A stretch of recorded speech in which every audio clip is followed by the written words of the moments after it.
Welcome students. 50 important rules of English grammar में आज हम कर रहे हैं अपना रूल नंबर 5। रूल नंबर 5 में आज हमने क्या सीखना है। हमारे पास बहुत इंपॉर्टेंट दो वर्ड्स होते हैं, ईच एंड एवरी।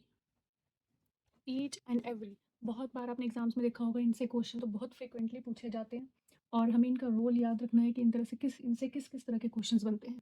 सबसे फर्स्ट पॉइंट याद रखिए, ईच जो है वो प्रोनाउन का भी रोल कर सकता है और ईच एडजेक्टिव का भी कर सकता है। ईच प्रोनाउन का भी काम कर सकता है और एडजेक्टिव का भी, बट एवरी जो है वो सिर्फ और सिर्फ एडजेक्टिव का रोल करता है। एवरी जो है वो कभी प्रोनाउन नहीं बन सकता। क्लियर। फर्स्ट हमने याद रखा कि ईच जो है वो प्रोनाउन का भी रोल कर सकता है, एडजेक्टिव का भी, लेकिन एवरी जो है वो सिर्फ एडजेक्टिव बन सकता है, प्रोनाउन नहीं बन सकता। क्लियर। सेकेंड पॉइंट, ईच जो है वो किसके लिए आता है। ईच दो के लिए भी आ सकता है और दो से ज़्यादा के लिए भी आ सकता है। जब भी आप 2 यूनिट्स की बात करें या मोर देन 2 यूनिट्स की बात करें तो ईच जो है वो दोनों के लिए आ सकता है। But every on the other hand क्या है, एवरी जो है वो हमेशा 2 से ज़्यादा यूनिट्स के लिए आता है। क्लियर। ईच 2 यूनिट के लिए भी आ सकता है और 2 से ज़्यादा के लिए भी आ सकता है, बट एवरी जो है वो सिर्फ किसके लिए आता है, 2 से ज़्यादा यूनिट्स के लिए। अब हमारा मेन पॉइंट है कि इससे क्वेश्चन किस पॉइंट पे बनते हैं। तो देखिए, हमेशा जब भी आपको ईच और एवरी वर्ड दिख रहे हैं, ईच और एवरी, तो इनकी जो वर्ब है वो हमेशा ही सिंगुलर यूज होगी। इनकी वर्ब जो है वो हमेशा कैसी यूज होगी, सिंगुलर। क्लियर। फर्स्ट देखिए, ईच स्टूडेंट वॉज प्रेजेंट। हाँ, ईच आ गया है, ठीक है। हमने कहा ईच और एवरी की जो वर्ब है वो हमेशा क्या होगी, सिंगुलर। तो यहाँ ईच आ गया है स्टूडेंट नाउन के लिए, तो वर्ब जो है वो क्या आ जाएगी, सिंगुलर। तो यहाँ वॉज जो है वो बिल्कुल करेक्ट थी। Each student was present.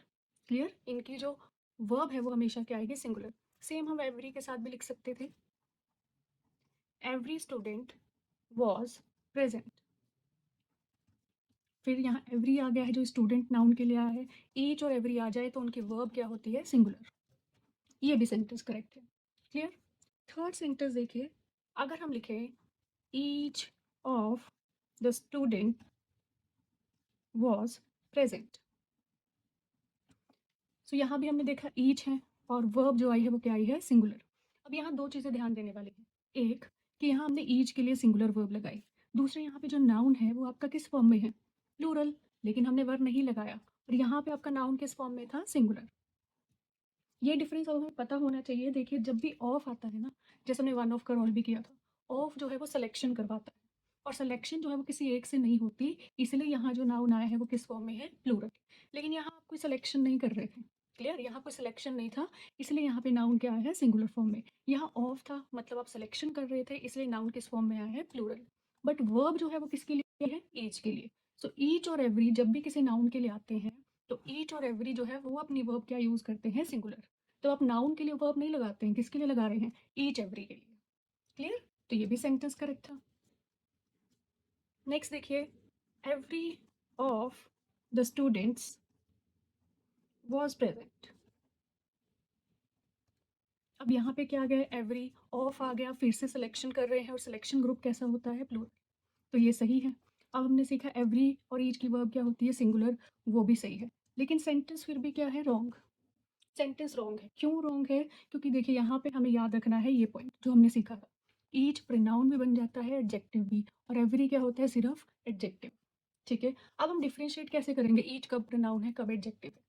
जब भी ईच हो या एवरी, याद रखिए, ईच और एवरी, सॉरी, ईच और एवरी जब भी वो किसी नाउन से पहले आ जाए, जब भी वो किसी नाउन से पहले आ जाए तो वो क्या होते हैं, एडजेक्टिव।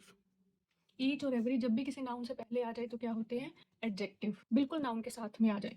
तो यहाँ देखिए, ईच बिल्कुल नाउन के साथ था, एडजेक्टिव। यहाँ एवरी बिल्कुल नाउन के साथ है तो एडजेक्टिव।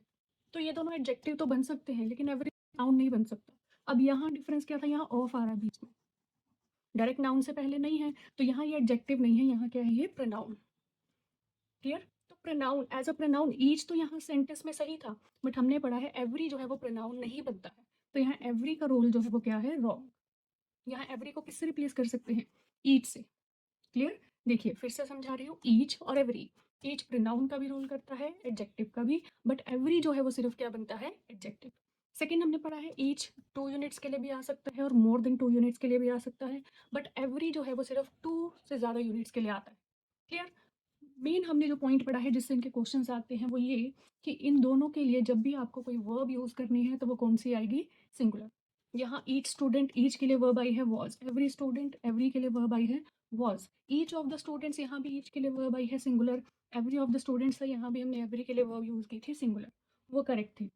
नेक्स्ट हमने डिफरेंस देखा कि हम डिफरेंशिएट कैसे करेंगे, कब प्रोनाउन होते हैं, कब एडजेक्टिव। तो जब भी ईच और एवरी बिल्कुल नाउन के साथ आते हैं, बिल्कुल नाउन के साथ दिखेंगे, तो ये क्या होते हैं? एडजेक्टिव।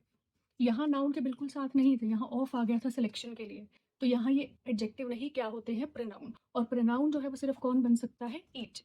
एवरी प्रोनाउन नहीं बन सकता। क्लियर? तो एवरी हमेशा नाउन के बिल्कुल साथ ही आएगा, वो कभी ऐसे सिलेक्शन नहीं कर पाएगा ऑफ के साथ। आई होप आपको क्लियर होगा। आप मेन याद रखिए कि ईच और एवरी की जो वर्ब है वो हमेशा क्या होगी? सिंगुलर।